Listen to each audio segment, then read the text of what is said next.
Dində iki məsələ var, buna diqqətlə qulaq asın. Dinin bir köklü məsələləri var, dinin bir budaq deyilən məsələləri var. Kök olmasa o budaq quruyub gedər. Dinin kök məsələləri üsul-i-dindir. Üsul-i-din 5 dənədir, bilirsiniz. Üsul-i-din 5 dənədir. Tevhiddir, ədalətdir, nübüvvətdir, imamətdir, məaddir. Məadı elə tevhidə qaytarmaq olar. Məad yəni bu dünyadan sonraki qiyamət. Yəni Allaha tərəf dönüş. İnna lillah və inna ileyhi raciun. Biz Allahdan gəldik və Allaha qaydacağıq. Elə məad tevhidin içindədir. Ədalət də tevhidin içindədir. Qaldı neçə dənə? Tevhid, nübüvvət və imamət. Bu üç mövzu dinin köküdür. Dinin köküdür. Qədir Xumda tevhid nübüvvətə tapşırıq verir ki, imaməti izhar elə. Allah Peyğəmbərə tapşırıq verir ki, əlinin imamətini çatdır. Qədir Xum ona görə böyük bayramdır. Sabah elə bir gündür ki, o qədər sözlər deyiblər. Sabahın əməlləri haqqında elə sözlər deyiblər ki, sabahı daha insan qəflətdən keçirsə heç nə. Sabahın bir dənə orucu deyirlər, bir dənə oruc tutasınız inşallah sabah, elə bir bütün ömrünüzü orucla keçirirsiniz. Bir dənə sabah.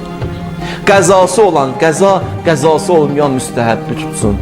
Bir gün sabah tutmağınız elə bir ömür oruç tutdunuz və bununla yanaşı hər ilivizə elə bil Allah deyir, hər ilə, hədis qəribə söz deyir, 100 dənə həccə getmisən, 100 dəfə də ümrə ziyarətini eləmisən, hər ilvə 100 o cürünə savab verər Allah Teala.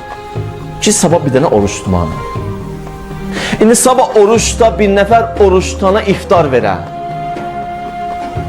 Bir dənə iftar, bir nəfərə üzdə, hədis belədir, bir nəfərə iftar verəsən sabah. Əli əleyhissalam deyir ki, elə bil evvə 100.000 peyğəmbər gəldi, qonaq oldu, iftar verdi onlara. 100.000 peyğəmbər. Onun içində İbrahim var, Musa var.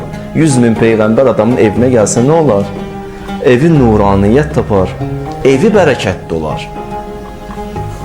100.000 peyğəmbər. Və sabah elə bir gündür ki, Beytul Məmur adlı bir şey var, ev var, Beytul Məmur. Siz ki, həccə gedirsiniz, Kəbəli. Bir dənə də ev var, bir dənə də ev var. Allah onu mələklər üçün qərar verib. Kəbə evinə oxşayır, bir dənə evdə Allah mələklər üçün qərar verib. Mələklər də orada təvaf edərlər. Sabah deyir, Həzrəti Cəbrail gələcək, o evin qabağında bir dənə kürsü qoyacaq, onun üstündə əyləşəcək, göyün bütün mələkləri yığışacaq onun ətrafına, Əhl-i Beytin davamçılarına Allahdan bağışlanmaq diləyəcəklər sabah, gün orta. Amma diqqətlə keçirəsən sabah. Sabah bütün mələklər sənin üçün yığışacaqlar Beytul Məmurun ətrafına ki, filan kəs üçün dua edək. Allah bağışla filan kəsi. Təsəvvür elə Allahdan sənin üçün bağışlanmaq diləyir. Niyə? Nə üçün belədir? Hamısı Əli əleyhissalamın hörmətinədir.